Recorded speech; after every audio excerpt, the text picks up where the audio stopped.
Lesson 15. Do this. Imperatives. Hello everyone, welcome. Linda, how are you today?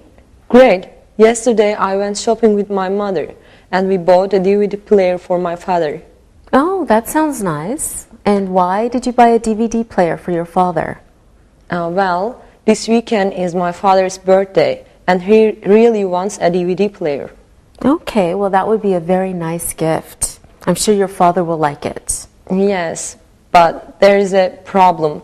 My mother doesn't understand the instructions. I tried to explain them to her, but I don't think I was clear.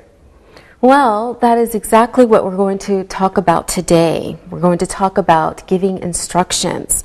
So maybe when we're done with today's lesson, you will be able to explain more clearly instructions to your mother. Okay, today we are going to talk about instructions.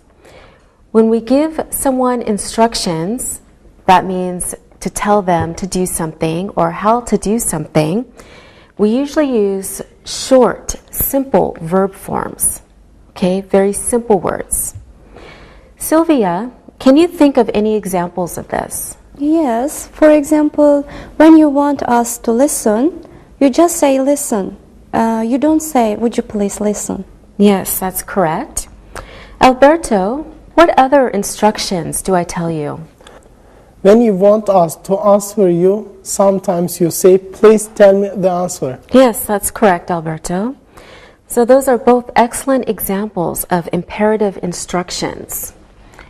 So we use imperative instructions when we want to tell someone to do something or tell them how to do something. So this is using the short verb form, the simple verb form.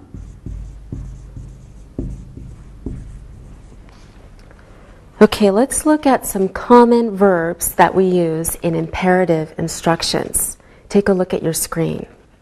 The infinitive form of the verb, meaning the simple verb form with to at the beginning. For example, to go. In the imperative form, we drop the to and it's just go. To stop, in the imperative form, is stop. To turn on is turn on. To turn off is turn off. To stand up, stand up.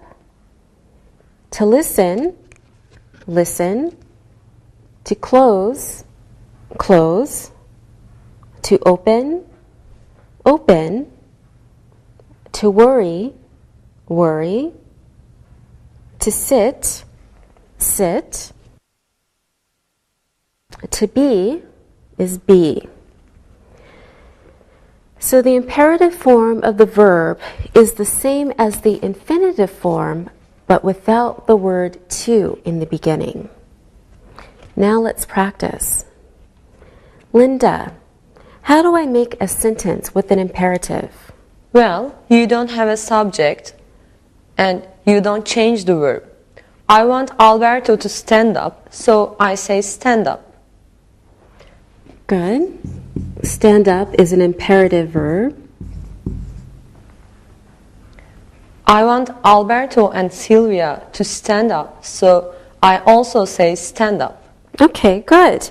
So actually the subject is always you, because we say these sentences directly to a person or people, but we don't say you because you as the subject is understood in these imperative verbs.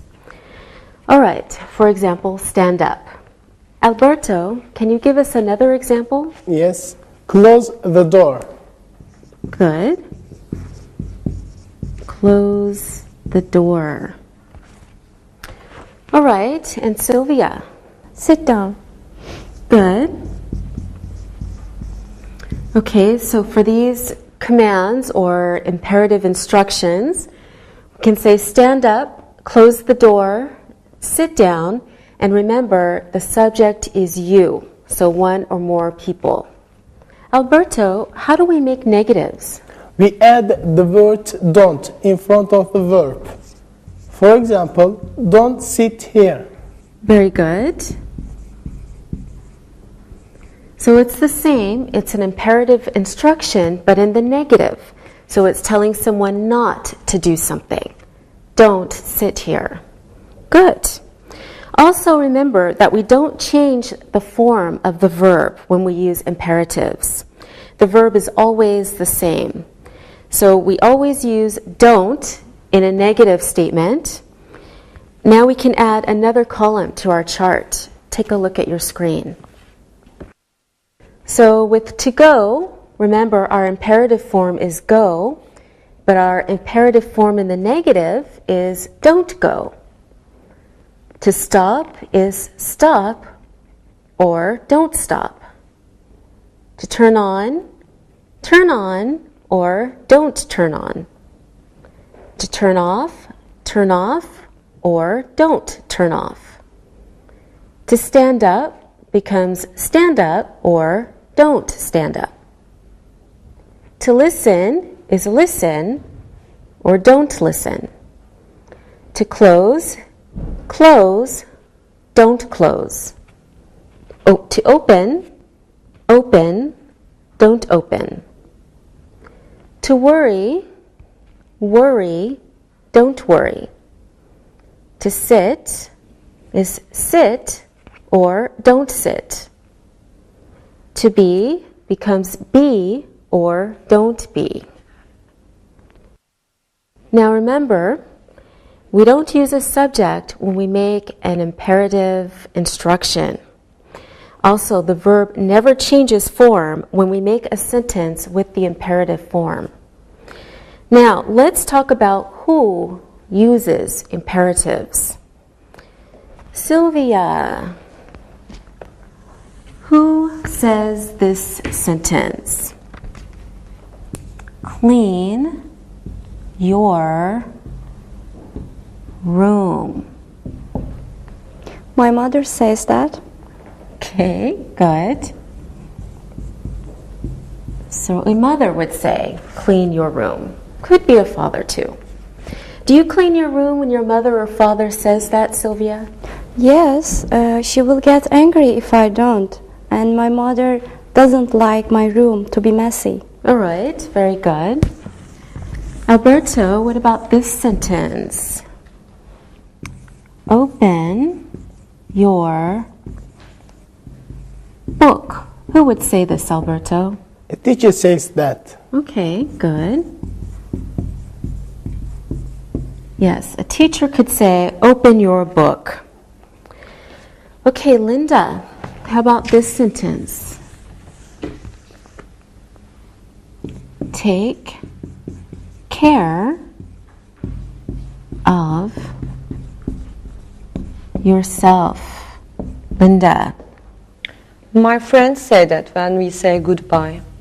Okay, good. Friends. Let's see. Does anyone else say that, Sylvia? A doctor says that when you aren't healthy. Okay, good. A doctor. Excellent. How about Alberto? Anyone else? My parents said that before I left to go to university. All right. Good job. And did you take care of yourself? Sometimes I can't cook like my mother, though I don't think I eat very well. Okay, that sounds normal. How about this sentence, Sylvia?